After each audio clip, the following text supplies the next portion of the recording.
పరువు హత్యలో భర్తను కోల్పోయిన భార్గవి ఇంటి వద్ద మనం ఉన్నాం. ప్రస్తుతం భార్గవికి రక్షణగా కూడా సీసీ కెమెరాలు కూడా పెట్టించడం జరిగింది. ఇంటి బయట కెమెరా, అదేవిధంగా అక్కడ ఒక కెమెరా కూడా పెట్టించడం జరిగింది. అదేవిధంగా రక్షణగా కూడా పోలీసులను కూడా ఏర్పాటు చేయడం జరిగింది. ఆమె ఇంటి నుంచి ఎక్కడన్నా బయటికి వెళ్ళినా కానీ ఎస్కార్ట్గా వెళ్తున్నటువంటి పరిస్థితి కనిపిస్తుంది. ఏది ఏమైనప్పటికీ కూడా భార్గవి ఇంకా అతన్ని మర్చిపోలేకపోతుంది. ఇవాళ ఫిబ్రవరి 14th వాలంటైన్స్ డే కావడంతో కూడా ఆమె ఉదయం నుంచి కూడా రూమ్లో నుంచి బయటికి రాకుండా ఉన్నటువంటి పరిస్థితి కనిపిస్తుంది. పూర్తిగా ఉదయం నుంచి కూడా రూమ్లోనే ఉంది. వాలంటైన్స్ డే కావడంతో, ప్రేమికుల రోజు కావడంతో కూడా అతనితో ఉన్నటువంటి ప్రేమని గుర్తు చేసుకుంటూ కన్నీరు మున్నీరుగా విలపిస్తున్నటువంటి పరిస్థితి కనిపిస్తుంది. మనం ప్రస్తుతం భార్గవి అక్కడ ఉన్నటువంటి వీళ్ళు ఉండేటువంటి రూమ్లోకి వచ్చాం. చూసినట్లయితే చూడొచ్చు, ఎంతగానో ప్రేమించినటువంటి, కంటికి రెప్పలా చూసుకుంటూ తనని ప్రేమించినటువంటి బంటి కటౌట్ని చూస్తున్నాం. కేవలం బంటి బతికి ఉంటే ఎలా ఉంటాడో అదే విధమైనటువంటి కటౌట్ కూడా వారి ఫ్రెండ్స్ నిర్వహించింది. చూడొచ్చు, కన్నీరు మున్నీరుగా విలపిస్తుంది. ఉదయం నుంచి కూడా ఇదే రూమ్లో ఉంది. ఎప్పుడైతే వీరు మొత్తం కూడా పెళ్లి చేసుకున్నప్పటి నుంచి కూడా ఇదే రూమ్లో ఉంటారు కాబట్టి ఇవాళ మొత్తం కూడా ఏమీ తినకుండా ఇంట్లోనే ఉన్నటువంటి పరిస్థితి కనిపిస్తుంది. గతంలో వాలంటైన్స్ డే రోజు కూడా మేము గతంలో పరిచయం ఉన్నప్పుడు కూడా కలవలేకపోయాం. డిగ్రీలో ఉన్నప్పుడు ప్రతిసారి హాస్టల్లో ఉన్నాం, బయటికి రాలేనటువంటి పరిస్థితి. అయినా కానీ వాలంటైన్స్ డే గుర్తు పెట్టుకొని తనకు ఫ్లవర్స్ కానీ గిఫ్ట్లను కానీ పంపించడం జరిగింది. ఇవాళ వాలంటైన్స్ డే తను కలిసి ఉంటే ఖచ్చితంగా మేము ఎంతో సెలబ్రేట్ చేసుకుందామని కూడా ముందే అనుకున్నామని కూడా భార్గవి చెప్తుంది. ఏదేమైనప్పటికీ కూడా మనం చూడొచ్చు, ఎంతో ఎమోషనల్గా ప్రేమికుల రోజు అనగానే మనకు ఫిబ్రవరి 14th గుర్తొస్తుంది. ప్రతి ఒక్కరు కూడా ఫ్రెండ్స్ కానీ బయట కానీ ఆమె అదే తలుచుకుంటుంది. తను ఎంతగానో ప్రేమించినటువంటి బంటి తన కళ్ళ ముందు లేకపోవడం, మరి ఇవాళ ఫిబ్రవరి 14th కావడంతో కూడా కుమిలిపోతున్నటువంటి పరిస్థితి కనిపిస్తుంది. భార్గవి మనతో ఉంది. భార్గవి, నిజంగా ఇవాళ ఉదయం నుంచి కూడా చూస్తున్నాం, నువ్వు ఇంట్లో నుంచి బయటికి రాలేకపోతున్నావు, ఏమి తినలేదని కూడా చెప్తున్నటువంటి పరిస్థితి కనిపిస్తుంది. ఏంటి ఇంకా మర్చిపోలేకపోతున్నావు? ఇవాళ ఫిబ్రవరి 14th అనగానే ముందుగా ప్రేమికుల రోజు, ప్రతి కూడా ఏమనుకున్నారు? ముందుగా మీరు ఎప్పుడైనా వాలంటైన్స్ డే జరుపుకున్నారా? లేదు, ఎప్పుడు జరుపుకోలేదు. అంటే ఫస్ట్ టైం కదా మేము కలిసి ఉన్నది, మంచిగా చేసుకోవాలి అన్నట్టుగా ఆలోచించాను నేను. కానీ ఇంతలోనే ఇట్లా అయిపోతుంది అని చెప్పి ఎక్స్పెక్ట్ చేయలేదు నేను అసలు. నిజంగా బంటి బతికుంటే ఏ విధంగా ఉంటుందో ఇదే విధమైనటువంటి రూమ్లోకి మేము ఒక్కసారి రాగానే బంటి నువ్వు ఎలా ఉన్నారో అలా ఉన్నట్టు అనిపిస్తుంది ఇక్కడ. అవును, అవును, బంటి నా పక్కన ఉన్నట్టే అనిపిస్తుంది. బంటి లేడు అని ఎవరైనా అన్నా కూడా సరే ఊహించుకోలేకపోతున్నా దాన్ని. ఉన్నాడు, నా పక్కనే ఉన్నాడు, సరే బయటికి వెళ్ళిండేమో, వస్తాడు తర్వాత అనేదే ఉంది నాకు. ఇవాళ వాలంటైన్స్ డే కాబట్టి, ప్రేమికుల రోజు కాబట్టి అడగదలుచుకున్నాను. మొదటగా మీకు ప్రేమ ఎప్పుడు కలిగింది? ఎప్పుడు పరిచయం? మీకు బంటిపై ప్రేమ ఏర్పడడానికి కారణం ఏమంటారు? అంటే నేను 10th లాస్ట్ ఎగ్జామ్స్ అప్పుడు బంటి నాకు కలిసిండు. ఎట్లా అదైనా సరే ఇంకా మా అన్నయ్య ఉండే ఒక ఇష్యూ అయితే బంటిని ఇంటికి తీసుకురావడం జరిగింది. అట్లా బంటికి నాకు పరిచయం జరిగింది. బంటి తన ఇష్టం చెప్పిండు. తన ఇష్టం చెప్పి అంత ఫోర్స్ ఏం లేదు, నీకు ఇష్టం ఉంటేనే చెప్పు అని చెప్పి మాట్లాడిన తర్వాత నేను కొన్ని రోజులు టైం తీసుకొని నాకు కూడా ఇష్టమే అని చెప్పి మాట్లాడినా నేను. మాట్లాడితే అట్లా మేము కంటిన్యూ అయ్యింది మళ్ళీ వాళ్ళ. వాలంటైన్స్ డే ఎప్పుడైనా మీరు కలవడం కానీ బయటికి వెళ్ళడం కానీ చేయడం జరిగిందా? లేదు, ఎప్పుడు డైరెక్ట్గా కలవాలి. వాలంటైన్స్ డేకి నేను హాస్టల్లో ఉండేదాన్ని. అట్లా హాస్టల్కి ఫ్లవర్స్ అయినా సరే, చాక్లెట్స్ అయినా సరే పంపించేవాడు. ఈ వాలంటైన్స్ డే ఎలా జరుపుకోవాలనుకున్నారు? ఫస్ట్ టైం మేము ఇద్దరం ఒక దగ్గర ఉన్నాం కదా, చాలా ప్లాన్ చేసుకున్నాం మంచిగా చేసుకోవాలి అని చెప్పి. అనుకున్నారా ఇట్లా? అనుకున్నాం. బంటి ఏం సర్ప్రైజ్ ఇద్దాం అనుకున్నా తెలియదు కానీ మేమైతే నార్మల్గా మాట్లాడుకున్నామా, వాలంటైన్స్ డే వస్తుంది కదా, ఏమి ఇస్తావు ఏంది అని చెప్పి మాట్లాడుకున్నామే. ఎప్పుడు సర్ప్రైజ్ ఇచ్చేదా? ఎప్పుడు కూడా ప్రతిసారి? అవును, అవును, నా బర్త్డే అప్పుడు కూడా సర్ప్రైజ్ ఇచ్చిండు.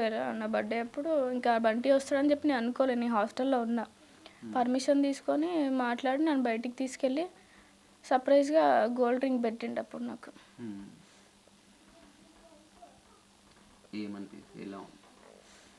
అసలు ఇట్లా అవుతుంది అని చెప్పి కూడా అసలు నేను కల్లో కూడా ఎక్స్పెక్ట్ చేయలేదు. మంచిగా ఉంటుంది మా లైఫ్ తర్వాత అయినా మా పేరెంట్స్ ఒప్పుకుంటారేమో అనుకున్నా కానీ ఇంత దారుణంగా వాళ్ళే చేస్తారు అని చెప్పి అనుకోలేము మేము కూడా. ఇప్పుడు పూర్తిగా ఇంటి బయట సీసీ కెమెరాలు పెట్టడం జరిగింది. పోలీసు రక్షణగా ఉన్నారు. కానీ ఎవరైతే బంటిని చంపారో మీ కుటుంబ సభ్యులు, మీ నాన్న కానీ, అదేవిధంగా ఇద్దరు అన్నలు కానీ, నానమ్మ కానీ అంతా జైల్లోనే ఉన్నారు. అయినా ఇంకా మీకు రక్షణ ఎందుకు? థ్రెట్ ఏంది? ఇంకా ఎవరితో థ్రెట్ ఉందనుకో?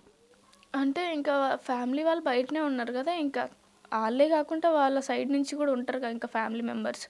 వాళ్ళకి కూడా కోపం ఉంటుంది కదా, ఇట్లా నేను ఇట్లా మాట్లాడుతున్నందుకు, ఇట్లా చేసినందుకు, వాళ్ళ మీద చేపించినందుకు కోపం ఉంటుంది కదా, వాళ్ళు ఏదైనా చేస్తారేమో అని చెప్పి మాకు భయం ఉంది. అంటే మొదటగా అప్పుడు కూడా గతంలో చూడడం జరిగింది. నానమ్మ మొత్తం మీద దీనికంతా కూడా నానమ్మ పగాను కూడా చూడడం జరిగింది. ఎందుకు నానమ్మకు ఎందుకు అని ఈ విధంగా? ఆమెకి క్యాస్ట్ ఫీలింగ్ బాగా ఫస్ట్ నుంచి అయినా సరే, క్యాస్ట్ ఫీలింగ్ ఎస్సీ వాళ్ళని ఇంట్లోకి రానికూడదు, ఎస్సీ వాళ్ళ ఇంటికి మనం పోవడేంది అని చెప్పి మాట్లాడేది. అంటే నీకు లవ్ చేసినప్పుడు తెలుసా ఇతను కానీ వీటికి అన్నిటి గురించి? తెలుసు. అంటే తన పేరులోనే ఉంది కదా మాలబంటి అని. ఆ క్యాస్ట్ అదేం నేను ఆలోచించలే. అంటే అసలు ఆ క్యాస్ట్ ఫీలింగ్ నాకు లేదు ఫస్ట్. నేను అందరితో మంచిగా ఉండేదాన్ని, అందరి ఇంటికి వెళ్ళేదాన్ని నేను. కానీ కొంతమంది ఇప్పుడు మీ పేరెంట్స్ కానీ బయట కానీ ఏందంటే భార్గవి తెలిసి తెలియని ఏజ్లో ఈ విధంగా లవ్ అని ఒక అట్రాక్షన్ అని కూడా ఈ విధంగా బంటి ట్రాప్ చేశారు. బంటి ట్రాప్లో పడి కూడా ఈ విధంగా ఆ జీవితాన్నే కోల్పోయిందని కూడా చెప్తున్నారు. ఏం చెప్తారు? ట్రాప్ అయితే నేను ఇంట్లో వాళ్ళకి చెప్పకుండా ఉండాల్సింది కదా, నాకు బంటి ఇష్టం అని చెప్పి. వాళ్ళు ఏది చెప్పినా కూడా నేను బంటినే చేసుకుంటా అని చెప్పి వాళ్ళు ఒప్పించడానికి కూడా నేను ట్రై చేసిన. వాళ్ళు ఒప్పుకోలే అది. వాళ్ళు ఏదో ఊహించుకొని ట్రాప్ అని చెప్పడం అది కాదు. అంటే నువ్వు ఒక్కగానొక్క కూతురువి, ఇద్దరు అన్నయ్యలు, మా చెల్లె బాగుండాలి, అదేవిధంగా మా కూతురు బాగుండాలి అని మీ నాన్న ప్రతినిత్యం కూడా నీకు ఒక మంచి సంబంధాన్ని, ఒక పోలీస్ సంబంధాన్ని తీసుకురావడం జరిగింది. 40 లక్షల కట్నమా ఏదో కూడా అన్నీ కూడా సంబంధం కూడా మాట్లాడాను ఇంట్లో. మంచి సంబంధం అంటే నాకు ఇష్టం ఉంటేనే నేను చేసుకోగలుగుతా కదా, ఎవరో వాళ్ళని తెచ్చిన వాళ్ళని చేసుకొని ఉండాలి అని అంటే లైఫ్ టైం నేను ఉండాలా, వాళ్ళు ఉండాలా వాళ్ళ పక్కన. నాకు ఇష్టం లేదు నేను వాళ్ళతో ఎట్లా ఉంటా. వాళ్ళు కూడా ఆలోచించాలి ఫస్ట్ నుంచి అయినా సరే, నీకు ఇష్టమైంది కొనుక్కో, నీకు ఇష్టమైంది ఏం డ్రెస్సు, నీకు ఇష్టమైన చెప్పులు ఏంటి అని చెప్పి నాకు ఇష్టమైనవే చూస్ చేసుకురు వాళ్ళు కూడా. సరే ఈ లైఫ్ టైంకి వచ్చిన తర్వాత ఎందుకు మీ ఇష్టాన్ని చేసిరు ఫస్ట్ నుంచి? మరి అట్లా మీ ఇష్టమే ఉండి మీ ఇష్టమైనవే కొనియపోయినరు ఫస్ట్ నుంచి, మరి నా ఇష్టం ఎందుకు చేసిండ్రు? ఇప్పుడు కూడా వాళ్ళు కూడా ఆలోచించాలి. ఎందుకంటే అబ్బాయిని ఇష్టపడుతుంది కదా, మరి ఎట్లా ఇష్టపడుతుంది ఏంది, మరి అబ్బాయి బ్యాక్గ్రౌండ్ ఏంది, ఎలా ఉంటాడు, మరి ఎట్లా చూసుకుంటాడు అని చెప్పి కనుక్కొని అతనితో మాట్లాడి మరి ఏం చేస్తాం అనుకుంటున్నావు, మా అమ్మాయి నిన్ను కావాలనుకుంటుంది కదా అని చెప్పి మాట్లాడినా మరి మీరు ఉద్యోగం ఇస్తారా, అబ్బాయిని ఉద్యోగం చేయమంటారా అని చెప్పి మాట్లాడినా చేసు బంటి ఖచ్చితంగా. కానీ ఏంటి భార్గవి ఇప్పుడు నీ పరిస్థితి ఏంటి? ఆ చిన్న రూములో ఉంటున్నావు. అయితే ఎవరైతే బంటి నీకు ఉన్నారో అది విధంగా చిన్న రూమ్ అయినా పెద్ద రూమ్ అయినా ఎక్కడైనా మీరు బతకగలుగుతావన్న ఒక భరోసా ఉండేది. కానీ ఇప్పుడు బంటి లేకుండా ఒక్కదానివి ఉంటున్నావు. ఎవరు కూడా నీకు, ఎందుకంటే బంటి మదర్ లేరు, అదేవిధంగా ఫాదర్ కూడా సిక్ అయ్యి కూడా పూర్తిగా తను, ఇంకా మిగిలిందల్లా కూడా నువ్వు ఒక్కదానివే. ఎలా ఉంటా అనుకుంటున్నావు? అసలు ఏం చేద్దాం అనుకుంటున్నావు? ఏంటి? చిన్న రూము ఏసీ అనేవి నాకేం లేదు. చిన్న రూమ్ అయినా సరే బంటి చాలా మంచిగా చూసుకునేవాడు నన్ను. అది బంటి ఉన్నప్పుడు. బంటి ఉన్నప్పుడు. మరి ఇప్పుడు ఏంటి పరిస్థితి? బంటి లాగానే వాళ్ళ పేరెంట్స్ కూడా నన్ను చూసుకుంటారు అట్లనే. బంటి చనిపోయిన కాంచి కూడా నన్ను ఇప్పటివరకు ఒక మాట అనలేదు, ఏమనలేదు. వాళ్ళు కూడా నన్ను చాలా మంచిగా చూసుకుంటున్నారు. చూస్తున్నాం వాళ్ళ పేరెంట్స్ని చూసినట్టయితే పూర్తిగా అతనంతా కూడా ఆ బంటి చనిపోయడానికి కూడా తండ్రి పూర్తిగా మంచం పట్టినటువంటి పరిస్థితి అతను కూడా. ఇంకా మిగిలిందల్లా నువ్వు ఒక్కదానివే మొత్తం కూడా ఇప్పుడు చూస్తుంటే కూడా. బంటి వాళ్ళ అక్క కూడా చాలా మంచిగా చూసుకుంటుంది నన్ను. ఫస్ట్ నుంచి అయినా సరే మంచిగా చూసుకునేది. సరే ఇట్లా ఇన్సిడెంట్స్ జరిగిన తర్వాత కొంతమంది ఉంటారు కదా తిట్టేవాళ్ళు, అలా ఏం లేదు. మా వదిన నన్ను చాలా బాగా చూసుకుంటుంది. భార్గవి ఇప్పటికి కూడా నువ్వు క్లియర్గా చూసినట్లయితే ఆ తండ్రి అయినా కానీ వదినైనా కానీ ఏదైనా కానీ మీ బంటి తర్వాతనే వాళ్ళు ఎవరైనా. ఇప్పుడు బంటే లేకుండా పోయారు. ఎంతకాలం అని కూడా ఇదంతా చూస్తాం, మనకు ముందుగా చూడడం జరిగింది. వదినైనా కానీ తండ్రి అయినా కానీ ఏదైనా కానీ ఇప్పుడు భార్గవి ఏకాకిగా మిగిలింది, ఒక్కతే మిగిలింది. భార్గవి ఎలా ఉంటుందంటే? నేను ఒక్కదాన్ని అంటే ఏం లేదు, నాకు చాలామంది సపోర్టివ్గా ఉన్నారు. ఎక్కడెక్కడి నుంచో వస్తున్నారు. నాకు హైదరాబాద్ అయినా సరే, ఆంధ్ర నుంచి అయినా అన్నయ్య వాళ్ళు వచ్చి, అడ్వకేట్స్ వచ్చి నాకు సపోర్ట్ చేయడం, కుల సంఘాల నుంచి వచ్చి సపోర్ట్ చేయడం నాకు బాగుంది. నువ్వు ఒక్కదాన్ని ఉన్నావని ఫీల్గా మాకు అని చెప్పడం కూడా జరిగింది వాళ్ళకు. నీకు పర్సనల్గా ఏమున్నా, నీకేం అనిపించినా, నీకు ఏది కావాలన్నా నాకు చెప్పు అని చెప్పి వాళ్ళు మాట్లాడారు. నాకు ధైర్యం ఇచ్చిర్రు వాళ్ళు. అంటే ఇవన్నీ తాత్కాలికం భార్గవి. మేము కూడా గతంలో ఎప్పటినుంచో కూడా చూస్తున్నాం. ఆ రోజు సిట్యుయేషన్ హాస్పిటల్ దగ్గరికొచ్చినప్పుడు కూడా మీతో మాట్లాడడం జరిగింది. అప్పుడు అంతా అండగా ఉంటామన్నారు. అప్పటి పరిస్థితి వేరు, ఇప్పటి వేరు. కానీ ఇప్పుడు మీరు పూర్తిగా లేదు. నువ్వు డిగ్రీ చదువుతున్నావు. ప్రభుత్వం నుంచి ఏం కోరుకుంటున్నావు? పూర్తిగా ఏందంటే ఇప్పుడు నువ్వు ఏకాకిగా మిగిలినటువంటి పరిస్థితి. అవును. ప్రభుత్వం నుంచి నేనేం కోరుకుంటున్నా అంటే, నాకు ఏదో ఒక ఉపాధి కలిగిచ్చిరనుకో, మా మామ ఏజ్డ్ పర్సన్ కాబట్టి ఆయనేం పని చెయ్యలేడు ఇంకా. నేనే చూసుకోవాలి కదా! బంటి చూసుకున్నట్టు మా మామని నేను చూసుకోవాలి ఖచ్చితంగా. ఎందుకంటే బంటి ఆ బాధ్యత నాకిచ్చిపోయిండనే ఫీల్ అయితా నేను. ఖచ్చితంగా వాళ్ళ డ్యాడీని నేను చాలా మంచిగా చూసుకుంటా.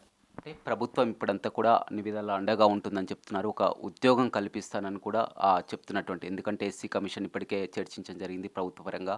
ఉద్యోగం అని కూడా చూస్తున్నారు. కానీ ఆ ఉద్యోగం విషయంలో కూడా ఇప్పటికే మీ ఎవరైతే చూస్తున్నారో కుటుంబంలో ఇద్దరిట్లో భార్గవి ప్రధానంగా ఎవరైతే ఉద్యోగం ఉందో భార్గవికి అంటారు. కానీ మీ వదిన ఎవరైతే ఉన్నారో ఆమెకి అంటున్నారు. ఎవరికి ఉద్యోగం ఇవ్వాలని? అంటే నేను చదువుకుంటున్నా కాబట్టి అన్నయ్యకిస్తే బాగుండేమో అని నా ఒపీనియన్. ఎట్లా అంటే నేను డిగ్రీయే కంప్లీట్ కాలేదు. ఇంకా నాకు జాబు నేను చేసుకుంటా తర్వాతైనా నా చదువు కంప్లీట్ అయినంక. ఎందుకంటే మా అందరిని చూసుకునేది ఇప్పుడు అన్నయ్యే. అంటే ఒక మగ దిక్కు అంటేదే మా కానీ అలా ఫ్యామిలీలో ఆయన. లీగల్‌గా చూసినా కానీ, ఏ విధంగా చూసినా కానీ, ఒకవేళ ప్రభుత్వం ఉద్యోగం ఇవ్వాలనుకుంటే అది ఖచ్చితంగా కూడా ఆ భర్తను కోల్పోయి నువ్వు ఏకాకిగా ఉన్నావు కాబట్టి నీకే వర్తిస్తున్నటువంటి పరిస్థితి.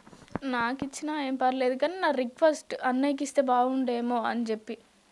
అవన్నీ కూడా కొన్ని నీకు ఇప్పుడున్నటువంటి పరిస్థితిలో ఆ విధంగా అనిపిస్తది. దీర్ఘకాలికంగా చూసినా కానీ ప్రభుత్వం మాత్రం ఏదైనా ఉన్నా కానీ ఈ విషయంలోనే అంటే వారి విషయం ఏందంటే ఇప్పుడంతా కూడా బయట జరుగుతున్నటువంటి చర్చ ఒకవేళ భార్గవికే ఉద్యోగం ఇచ్చినట్లయితే భార్గవి మళ్ళీ ఆ ఉద్యోగం వచ్చిన తర్వాత మళ్ళీ పేరెంట్స్ దగ్గరికి వెళ్ళడం, బయటికి వెళ్ళిపోయినట్లయితే బంటి కుటుంబ సభ్యులకు ఎవరు ఉంటారని కూడా ఒక చర్చ.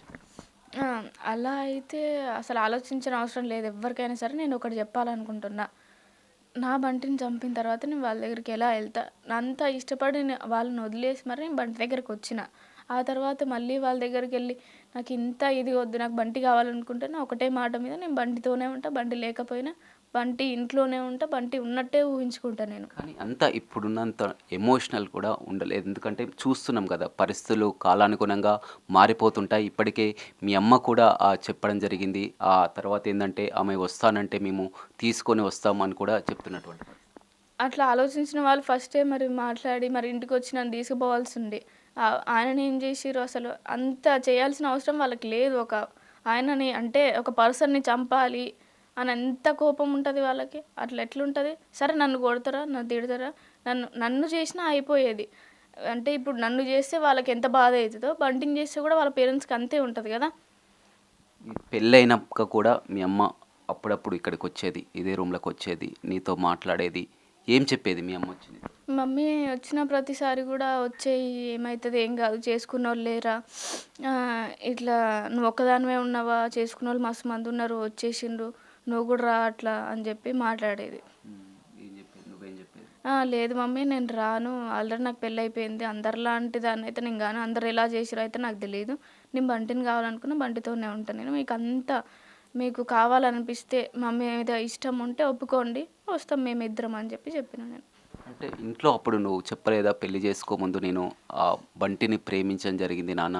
అన్న నేను ప్రేమిస్తున్న బంటినే చేసుకుంటా అని కూడా ఎందుకు అక్కడ వాళ్ళ తల్లిదండ్రులను ఒప్పించుకోలేకపోయావు? ప్రేమించడం ఒక్కడమే కారణం కాదు గదా! ప్రేమించినా కానీ తల్లిదండ్రులు ఎంతైనా మీ అన్నదమ్ములు వారంతా కూడా నీపై ప్రేమ ఉంటుంది. కానీ వారిని అదే ప్రేమించే ఎందుకు ధైర్యం చేయలేకపోయావు? ప్రేమించడానికి ధైర్యం వచ్చింది కానీ వారికి పెళ్లి చేసుకుంటా అని ఎందుకు చెప్పలేకపోయావు? ఎందుకు ఆ ధైర్యం చేయలేకపోయావు? చాలా ఫైట్ చేసిన వాళ్ళతోని గూడా నేను. చాలా వాళ్ళు కొట్టిండ్రు, తిట్టిండ్రు, అన్నీ పడినంక గూడా నాకు బంటే కావాలి అనే ఒక స్టాండ్ తీసుకొని నేను ఒక్కదాన్నే ఆ ఇంట్లో గూడా చాలా ఫైట్ చేసిన.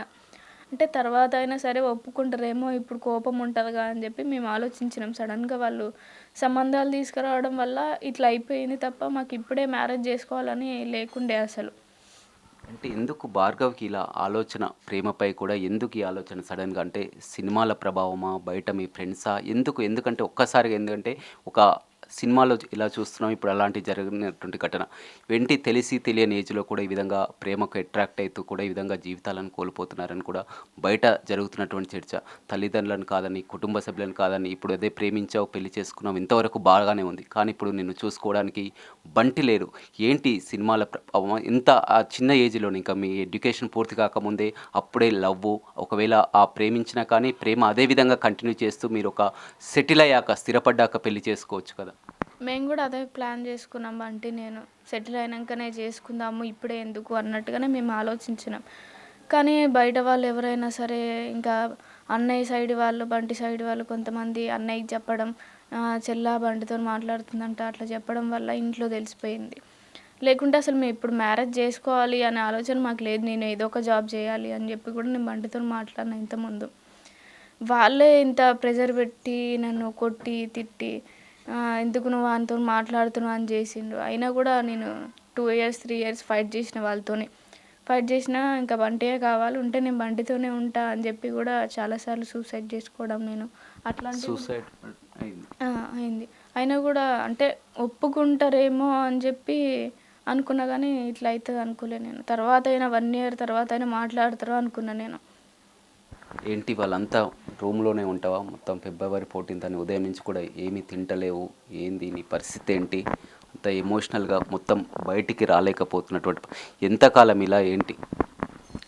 అసలు ఈ టైంకి బంటి ఉంటే వేరేలాగా ఉండేది. అంటే ఈ ప్లేస్లో ఉండకపోతుండే, ఎక్కడికైనా వెళ్ళేవాళ్ళం. వేరే ప్లాన్ చేసుకున్నాం మేము.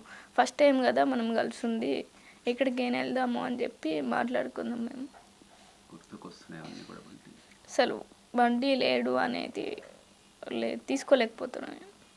ముఖ్యంగా ఇవాళ వ్యాలంటైన్స్ డే, పోయినసారి వ్యాలంటైన్స్ డే ఫ్లవర్స్ పంపాడా మీకు? పోయినసారి వ్యాలంటైన్స్ డే అప్పుడు నేను ఇంట్లో ఉన్నా ఆ టైంకి. పోయినసారి నేను హాస్టల్లో ఉన్నప్పుడు పంపించాడు నాకు. సేమ్ కన్నడ హీరోలాగా. అసలు ఎలా ఫస్ట్ ఎవరు ప్రపోజ్ చేశారు? బంటియే చేశాడు ఫస్ట్. అంటే నువ్వు వెంటనే యాక్సెప్ట్ చేసావా? టైం తీసుకున్న ఒక 10 days వరకు చెప్పేసిన నేను. అంటే తన ఎట్లా మాట్లాడుతున్నాడు, ఏం చేస్తున్నాడు, తను మాట్లాడే విధానం అన్నీ చెప్పి నేను చూసిన. ఇంటికి వచ్చినప్పుడైనా సరే ఎట్లా మాట్లాడడము. అంటే ఎలా అతను వెంటనే నీకు ప్రపోజ్ చేయగానే అసలు తెలుసుకోలేదా బంటి ఏంది, అతను ఏం చేస్తాడు, ఎలా ఉంటారు? తెలుసు, ఆల్రెడీ ఇంటికి వచ్చేవాడు బంటి. అన్నయ్య వాళ్ళతో మాట్లాడేవాళ్ళు. వాళ్ళ ఇంట్లో పాజిటివ్గా మాట్లాడుకుండే మా ఇంట్లో బంటి గురించి. బంటి మంచోడు, మంచిగా ఉంటాడు, అందరికీ హెల్ప్ చేస్తాడు అని చెప్పి పేరెంట్సే మాట్లాడారు కదా ఇంట్లో వాళ్ళు బంటి గురించి. కానీ అదే మీ ఇంటికి వస్తారు, మీ అన్నయ్య స్నేహితుడు అని చెప్తున్నారు కదా, ఇప్పుడు మీ అన్నయ్య పగలకు కూడా అదే కారణమైంది, బంటిని చంపడానికి కూడా అదే కారణమైంది. ఎందుకంటే ఒక స్నేహితునిగా ఉంటూ మా చెల్లని ఈ విధంగా ట్రాప్ చేసి ఈ విధంగా పెళ్లి చేసుకుంటారనే ఒక బలమైనటువంటి కక్ష అయితే ఏర్పడింది. ఇప్పుడు ఆయన అవసరానికైతే క్యాస్ట్ గుర్తు రాలేదు, ఓకే. ఇప్పుడు మేము పెళ్ళి చేసుకుంటే ఆయనకు క్యాస్ట్ గుర్తొచ్చింది. ఆ రోజే మరి బంటిని ఇంటికి తీసుకురావాల్సింది. ఇది తీసుకురాకపోతుంటే బాగుండేదేమో. మరి ఆ రోజు క్యాస్ట్ గుర్తు రాలేదా నవీన్కి? ఎట్లా ఇంటికి తీసుకొచ్చి తన అవసరానికి ఇంట్లో కూర్చోబెట్టి అన్నం తిని ఉన్నదాకా కూడా ఆయనకు క్యాస్ట్ గుర్తు రాలేదు. ఈరోజు ఎందుకు గుర్తొచ్చింది మేము పెళ్ళి చేసుకున్న తర్వాత క్యాస్ట్? క్యాస్ట్ అంటే ఒక ఫ్రెండు, ఒక స్నేహితుడు, క్లోజ్ ఫ్రెండు, బెస్ట్ ఫ్రెండు, అలాంటి సిస్టర్ని కూడా ఈ విధంగా ట్రాప్ చేస్తారని ముఖ్యంగా. ఎందుకంటే మనం చూస్తుంటాం ఫ్రెండు చెల్లె ఎవరైనా కానీ అన్నయ్య అనడం, అలా అనడం, అలాంటి స్థితిలో ఉన్నటువంటి బంటి ఈ విధంగా నాతో చనువుగా ఉంటూ మా చెల్లెని ఈ విధంగా చేసుకుంటారని. బంటితో నేను ఎప్పుడు మాట్లాడలేదు. ఫస్ట్ టైం బంటి మాట్లాడిన తర్వాత మాట్లాడినా. అంటే బంటి అన్నయ్య మంచిగానే ఉండేవారు, కానీ హెల్ప్ తీసుకుండు బంటిది. ఆ హెల్ప్ తీసుకున్నప్పుడు ఈయనకి క్యాస్ట్ గుర్తు రాలేదా? హెల్ప్లో అయితే క్యాస్ట్ లేదు ఆయనకి. ఇట్లా పెళ్ళి చేసుకుంటేనేమో క్యాస్ట్ గుర్తొచ్చింది. సరే నవీన్ ఒప్పుకుంటే ఇప్పుడైతే మేము చాలా హ్యాపీగా ఉండేవాళ్ళం. ఇట్లా చేస్తే వాళ్ళకి హ్యాపీ లేదు, మాకు హ్యాపీ లేదుగా ఇప్పుడు. సేమ్ మిర్యాలగూడ ఘటన ఏ విధంగా చూసామో అప్పుడు అమృత, ప్రణయ్, ఇప్పుడు బంటి, భార్గవి, ఇద్దరిది కూడా సేమ్ సిచ్యువేషన్. అప్పుడు జరిగినప్పుడు, అమృత ఘటన జరిగినప్పుడు నీకు గుర్తుందా? చూసావా టీవీ? చూశాను. ఇట్లా అసలు ఇప్పటికి కూడా ఈ క్యాస్ట్ ఫీలింగ్ ఏంటి అని చెప్పి నేను అనుకున్నాను. అది ఎప్పుడు, అది ఒక 10 ఇయర్స్ కింద అప్పుడు నువ్వు చాలా చిన్న ఏజ్, ఆ ఏజ్లో కూడా అలా క్యాస్ట్ నాకు అసలు క్యాస్ట్ ఫీలింగ్ చిన్నప్పటి నుంచి కూడా లేదు. అసలు క్యాస్ట్ ఏంది, అందరం మంచిగా ఉండాలి కానీ అని చెప్పి నేను అనుకునేదాన్ని.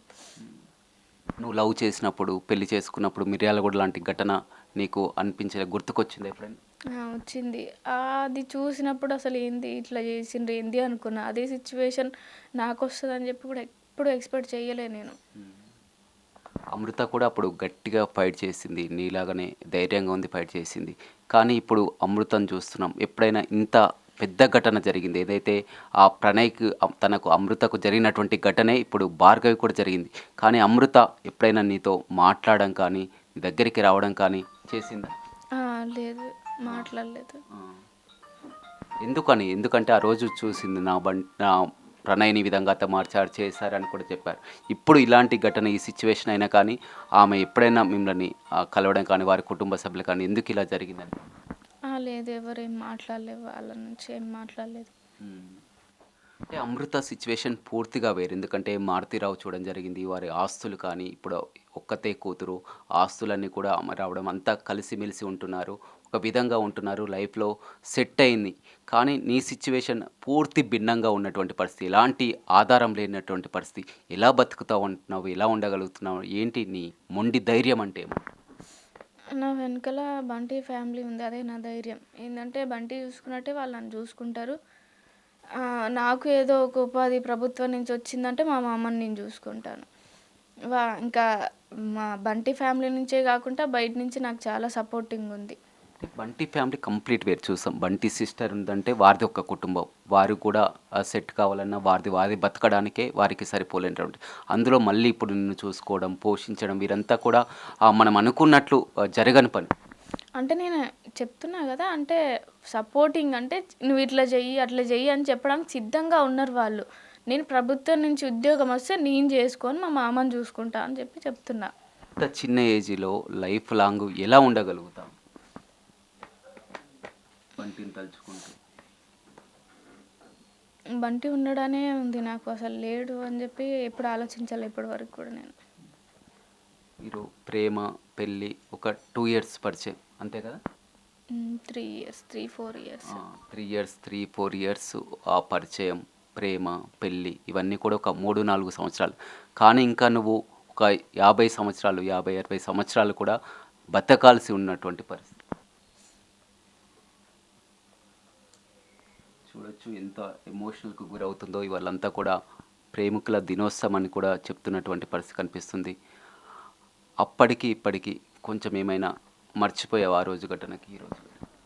లేదు, అసలు పడుకున్నప్పుడు కూడా బంటే గుర్తొస్తుండ్రు, నిద్ర కూడా పోవట్లేదు.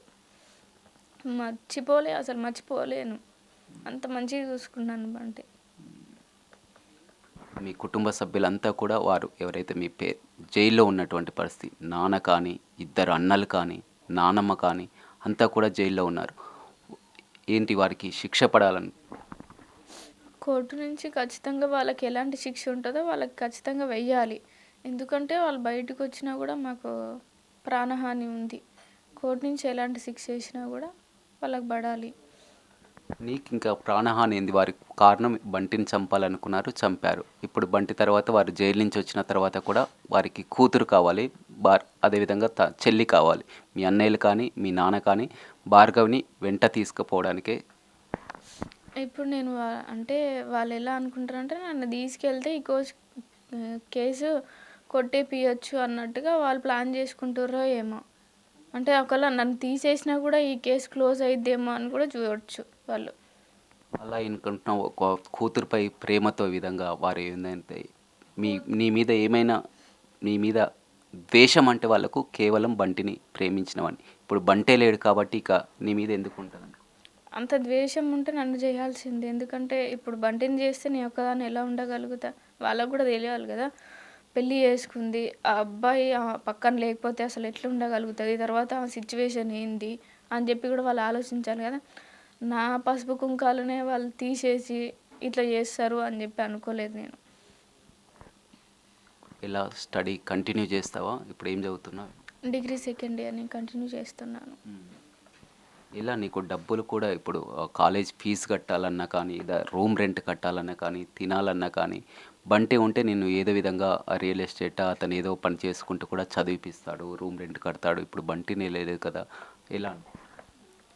నాకు ఉద్యోగం ఇప్పిస్తా అంటున్నారు కదా! దాని నుంచే నేను అన్నీ చూసుకుంటా. ఇంకా బయట సపోర్టింగ్ హైదరాబాద్ నుంచి అన్నయ్య వాళ్ళు అడ్వకేట్స్ వచ్చి, "నీకే హెల్ప్ కావాలన్నా మేము చేస్తాం. ఎప్పుడైనా కాల్ చేయి" అని చెప్పారు. ఇంకా కుల సంఘాల నుంచి కూడా వాళ్ళు హెల్ప్ కావాలంటే నాకు కాల్ చేయి, నేను చేస్తా అని కూడా చెప్పారు. ఇంకా బయట ఎవరైనా సరే బంటి ఇష్టం ఉండి, ఈ న్యూస్ చూసి బాధపడిన వాళ్ళు కూడా మాకు ఫోన్‌పే చేయడం కూడా జరిగింది. నిజంగా భార్గవి అదే పదే పదే అవుతున్నది కరెక్టే.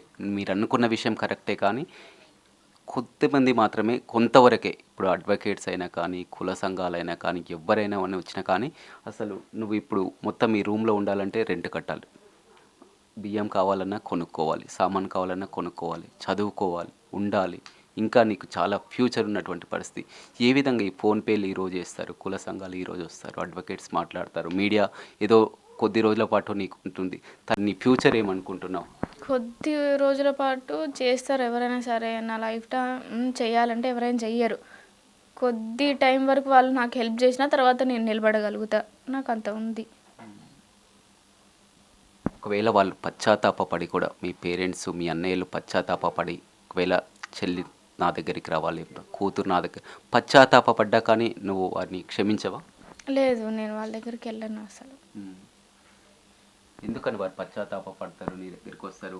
సరే, ఫస్ట్ మరి బంటిని ఇలా చేయకపోయినా మరి నన్ను తీసుకెళ్ళి ఉంచుకొని హౌస్ అరెస్ట్ చేసినా అది బాగుండదేమో. ఒక పర్సన్ని వాళ్ళ ఫ్యామిలీకి తీసేసిన తర్వాత నన్ను తీసుకెళ్ళాలి ఆలోచన వాళ్ళకి ఎట్లొస్తుంది? అయినా కూడా నాకు వెళ్ళాలనే ఆలోచన లేదు అసలు. బంటి ఉన్నప్పుడు కూడా నిన్ను తీసుకుపోవాలని వాళ్ళు ప్రయత్నించారు కదా. అవును. ఎప్పుడు అసలు సాయంత్రం అయితే కానీ, నైట్ అయితే కానీ ఎవ్వరు ఉండరు, పక్కన ఎవరు ఉండనటువంటి పరిస్థితి. ఇంట్లో ఒంటరిగా ఇలా ఉండబోతున్నావు. ఎందుకంటే మామూలుగా చిన్నపిల్లల్ని చూస్తుంటాం, ఇంట్లో ఎవరన్నా చనిపోయారంటేనే వారు మర్చిపోలేకపోతుంటారు. అలాంటిది నీకు ఎవ్వరు ఈ రూమ్లో ఉన్నప్పుడు ఏమనిపిస్తుంది? బంటి లేడని చెప్పి నేను ఆలోచించాలి. బంటి బయటికి వెళ్ళిండేమో మళ్ళీ వస్తాడనే ఉంది నాకు. బంటి లేడని చెప్పి అసలు దాన్ని తీసుకోలేకపోతున్నాను నేను. ఏం చెప్తావు ఇవాళ వ్యాలంటైన్స్ డే, ప్రేమికుల రోజు? ఎంతోమంది కూడా చాలా వరకు ఇంట్లో ఈ విధంగా తల్లిదండ్రులు లేకుంటే ఏదో ప్రేమించిన వారితో అని కూడా చాలా వరకు ఆ పార్కుల చుట్టూ, అదేవిధంగా బయట కూడా ప్రేమ పేరుతో కూడా ఎంతోమందిని కూడా చూస్తుంటాం. ప్రేమికుల రోజు నువ్వు ప్రేమ ప్రేమ అనుకొని ఈ విధంగా అన్యాయానికి గురయ్యావు, నీ జీవితం ఇలా అయిపోయింది. ఇక ముందు భవిష్యత్ వారికి కానీ, ప్రేమికులకు కానీ నువ్వేం చెప్తావు? ప్రేమ అనేది తప్పేం కాదు. వాళ్ళ మనసులో ఉంది, వాళ్ళు చెప్తారు. ప్రేమించడం అనేది ఏం తప్పు కాదు ఇప్పుడు. కానీ పేరెంట్స్‌కి చెప్పాలి.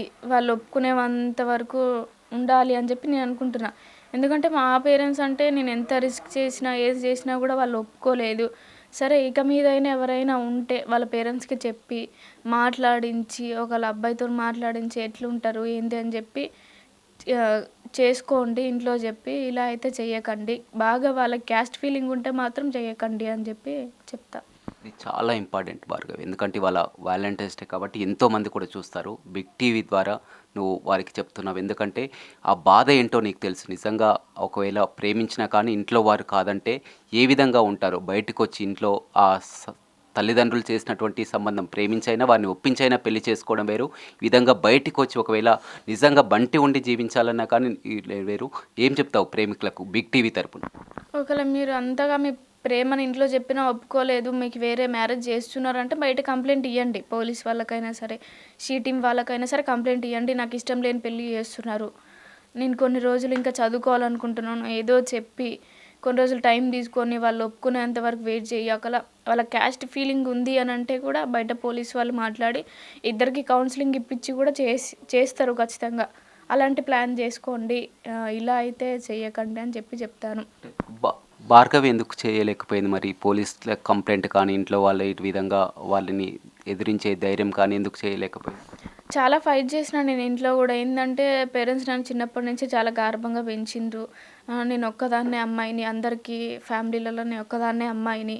సరే, తర్వాత అయినా వాళ్ళు కోపంగా ఉంటారు, తర్వాత అయినా మాట్లాడతారు. డాడీ నన్ను చిన్నప్పటి నుంచి బాగా చూసుకుండే, అంటే ఇష్టం, ఒప్పుకుంటాడేమో అని చెప్పి నేను ఆలోచించిన. ఇక ఇప్పుడు మీ ఫ్యామిలీ, అమ్మ నాన్న వాళ్ళు కాకుండా కూడా మీ బంధువులు కూడా చాలా వరకు ఉంటారు, చాలా వరకు రిలేషన్. వారంతా ఏమనుకుంటున్నారు ఎప్పుడన్నా నీతో నీకు చాలా క్లోజ్గా ఉన్నవాళ్ళు, దగ్గరగా ఉన్నవారు? ఎవరితో నేను మాట్లాడలేదు. కాంటాక్ట్ ఎవరితోని కాలే నేను. ఇంకా అన్నయ్య వాళ్ళ వైఫ్స్తోనే నేను మాట్లాడినా అంతే ఇంగ. ఉమ్. ఎవరు ఇంకా మీ రిలేషన్ కానీ ఎవరు కానీ నీతో అసలు మాట్లాడడం కానీ ఫోన్లు చేయడం కానీ?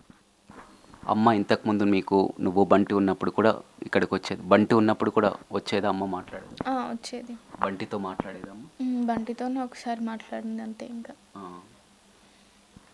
ఏమనేది బంటి మీ అమ్మ ఇంటికి వచ్చినప్పుడు ఇట్లా అంటే బంటికి ఎట్లా చెప్పిందంటే, ఇంటికి పంపియ్యి ఒకసారి మేము కూడా ఆలోచించుకొని మాట్లాడతాము అని చెప్పింది బంటికి. సరే పంపిస్తా, నేనేం పంపియను అని అనట్లేను, కానీ పంపిస్తే మమ్మల్ని ఇది చేస్తారేమో అని చెప్పి, మమ్మల్ని విడగొడతారేమో అని చెప్పి భయం ఉంది మాకు. మా ఇద్దరికి ఒప్పుకుంటా అంటే నేను పంపిస్తా అని చెప్పి కూడా మాట్లాడిండు. అంటే అప్పుడు ఒకవేళ మీ అమ్మతో ఆ పాటు వెళ్ళి ఉంటే ఎలా ఉండేది అనుకో? ఇల్లు ఉంటే బాగుండేమో అనిపించింది. ఎందుకంటే ఒకటి ఏంటంటే, నాకు అప్పుడు నన్ను తీసుకెళ్తే ఏదో చేస్తారు, మార్చేస్తారు అనే భయం ఉండే, అందుకనే వెళ్ళలేదు. ఇప్పుడు ఏమనిపిస్తుందంటే, వెళ్ళుంటే ఒకవేళ బంటి ఉండేవాడేమో అనిపిస్తుంది. బంటిని నిన్ను కలిసి రమ్మన్నదా, ఇద్దరిని కలిసి రమ్మన్నదా? నన్ను ఒక్కదాన్ని రమ్మన్నారు. వచ్చి మాట్లాడమన్నదా? అంటే ఎట్లా అంటే వచ్చేసేయి అంటే, ఆమె ఏ విధంగా అంటే ఇంకా ఇది కాకపోతే వేరే పెళ్లి చేస్తా అన్నట్టు మాట్లాడింది. సరే తీసుకెళ్ళి ఒప్పుకుంటామని మాట్లాడుంటే బాగుండేదేమో. అంటే బంటి కూడా గతంలో మీ ఇంటికి వెళ్ళడం, మా అత్తగారు అనేసి ఫ్రెండ్స్తో అక్కడికి వెళ్ళడం, వారంతా కూడా అది అంతా చూసి ఇబ్బంది పడడం, ఆ విధంగా తరచు వెళ్ళేదా? ఏం చేసేది బంటి? అసలు అంతగానం వెళ్ళేవాడు కాదు. అంతా టాక్ అట్లా వస్తుంది బయట, కానీ ఎవరు అసలు వెళ్ళలేదు. బంటి పెళ్ళైన కాంచి అసలు సూర్యాపేటలోనే అంతగానం ఎవరికి కనపడలేదు. ఇంకా పిల్లల మరికి మా ఫ్యామిలీ దగ్గరికి ఎందుకు వెళ్తాడు? ఒకవేళ నువ్వు మీ అమ్మ నాన్నల దగ్గరికి వాళ్ళు చెప్పినప్పుడు వెళ్ళుంటే వాళ్ళ బంటి ప్రాణాలతో ఉండేవాడు. ఎవరైనా ఇట్లా లవ్ మ్యారేజ్ చేసుకున్నప్పుడు ఇంట్లో ఒప్పించండి, పేరెంట్స్కి చెప్పి మాట్లాడి, ఒకవేళ క్యాస్ట్ వేరైతే మాట్లాడండి ఇంట్లో. అంతగానం కూడా వాళ్ళు ఒప్పుకోకపోతే బయట పోలీస్ వాళ్ళకైనా సరే, షీటింగ్ వాళ్ళకైనా చెప్పి ఒప్పించుకొని, సరే పెద్ద మనుషులకైనా చెప్పి ఒప్పించుకొని పెళ్లి చేసుకోండి. ఇది ఒక్కటే నేను మీకు చెప్పగలను. ఎందుకంటే నా సిచ్యువేషన్ ఇలా అయ్యింది. ఆ బాధ ఏందో ఇప్పుడు నాకు తెలుస్తుంది. అదే వేరే అమ్మాయికి జరగకూడదు ఇలాంటిది అని చెప్పి చెప్తున్నా నేను. కొంతకాలం మీరు పెళ్ళయ్యాక కొంతకాలం ఇక్కడ సూర్యాపేటలో కాకుండా ఎక్కడైనా దూరంగా ఉండి, ఎందుకంటే మనం చాలా వరకు లవ్ మ్యారేజ్ని చూస్తాం, ఎంత కూడా ఇప్పుడున్నటువంటి పరిస్థితి అప్పుడు ఉండదు, కానీ ఒక సంవత్సరం పాటు హైదరాబాదు ఎక్కడైనా బయట ఉండి వారికి కనపడకుండా ఉంటే ఈ విధంగా జరిగి ఉండేది. అదే ప్లాన్ చేసుకున్నాం మేము కూడా. ఇక్కడ వంటికి రియల్ ఎస్టేట్ చేస్తాడు కాబట్టి మేము బయట ఉండాలి అన్నా కూడా ఇప్పుడు మాకు కొంచెం మనీ కావాలి కదా, అదే ప్రిపేర్ చేసుకుంటున్నాం మేము. కొంచెం మనీ వస్తే మనం ఇక్కడి నుంచి వెళ్ళిపోదాము, లేకుంటే ఎక్కడైనా ఇల్లు కట్టుకుందాము, సూర్యాపేటలో అయినా సరే ఎక్కడైనా ప్లేస్ కొనుక్కొని ఇల్లు కట్టుకుందాము అని చెప్పి కూడా మాట్లాడుకుంటున్నాం. ఆ వేలో ఉన్న బంటి బైర్ మహేష్ రాగానే ఆ ఫ్లాటు ఇది అని చెప్పంగానే సరే మనకు ఫ్లాట్ వస్తుందేమో అని చెప్పి అట్లా అయిపోయింది. కానీ బంటి ఇట్లా చేస్తారని చెప్పి ఎక్స్పెక్ట్ చేయలే బంటి కూడా వాళ్ళు. ప్రభుత్వం ముందుగా మీకు ఆర్థిక సాయం అందించినట్టుంది. 4 lakhs ఇచ్చారు. ఎవరి పేరు మీద ఇచ్చారా? అంటే మా ఫ్యామిలీకి ఇచ్చారు, నా పేరు మీద ఇచ్చారు, కానీ నాకు అకౌంట్ లేదు. ఇంకా మా అమ్మాయి అకౌంట్లో వేయించిన.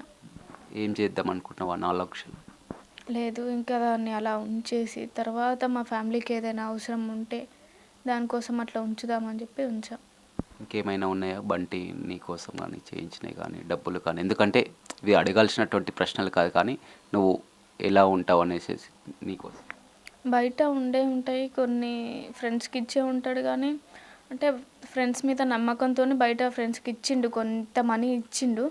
కాకపోతే ఆ ఫ్రెండ్స్ అయినా సరే బంటన్న మాకు ఇచ్చిండు, సరే ఇప్పుడు ఈ సిచ్యువేషన్లో ఉన్నాము మేము ఇద్దామని వాళ్ళు ఎవరు ముందుకు రావట్లేదు.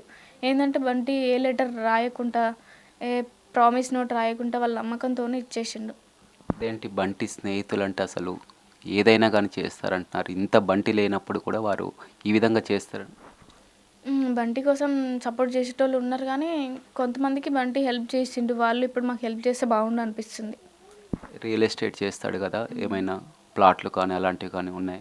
లేవు. అంటే ఇప్పుడు ఆ ఫ్లాట్ వస్తుందనే చెప్పి నమ్మిండు బంటి. నేను దానికోసమే వెళ్ళాడు. ఏం జరిగింది ఆ రోజు? ఎట్లా ఇది ప్లాట్ ఇప్పిస్తా అన్నారా?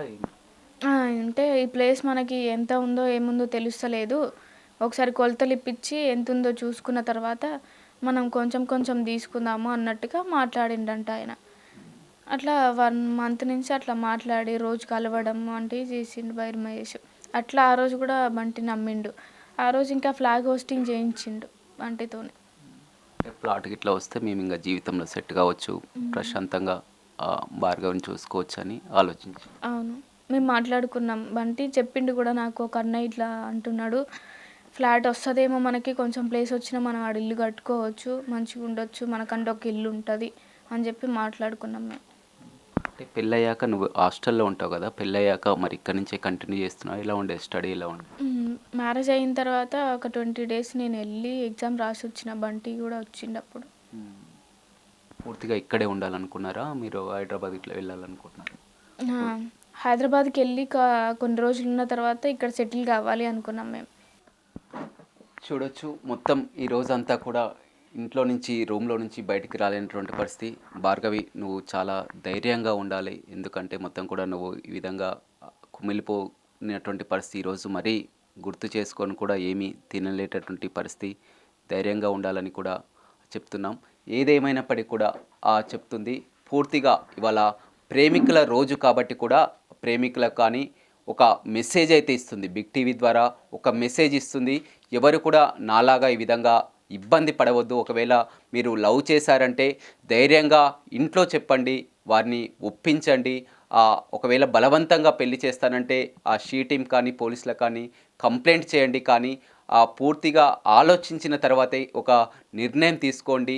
ఏదేమైనా ఆ బాధ ఎలా ఉంటుందో, ఆ పెయిన్ ఎలా ఉంటుందో, ఆ నరకం ఎలా ఉంటుందో చూస్తున్నాను. ఈరోజు వాలంటైన్స్ డే కాబట్టి బంటి ఉంటే ఎన్నో కలలు కన్నాం, ఎక్కడికో వెళ్దాం అనుకున్నాం, కానీ వాళ్ళ బంటి లేని లోటు నిజంగా తీరందని చెప్పవచ్చు. భార్గవి ఈ విధంగా ఒంటరి అయిపోయింది, రూమ్లో పూర్తిగా ఒంటరి అయిపోయినటువంటి పరిస్థితి కనిపిస్తుంది. ఇంకా For more videos like this, subscribe Big TV channel.